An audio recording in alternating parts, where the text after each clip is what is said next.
La canotte mise en place entre Petit-Fort-Philippe et Grand-Fort-Philippe a connu une hausse de fréquentation de 7% par rapport à 2013. 2400 personnes, majoritairement des locaux, ont emprunté ce mode de transport cet été.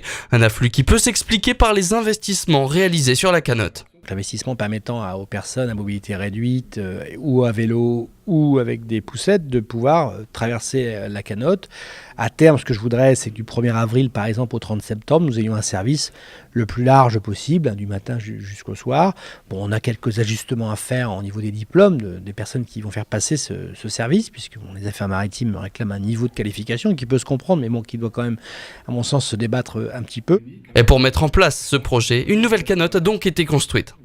L'installation est faite, le CIOM a fait les pontons, le CIOM a réalisé l'aménagement. Maintenant, il faut que l'Office du tourisme fasse vivre cet équipement. Maintenir une liaison entre Petit-Fort-Philippe et Grand-Fort-Philippe est très important, à la fois pour les habitants des deux communes, mais aussi pour les touristes.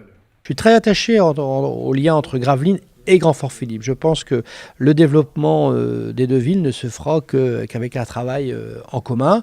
Et c'est dans cet esprit que j'ai fait cet investissement. Et puis la liaison avec Grand-Fort, c'est aussi la liaison avec le Pas-de-Calais.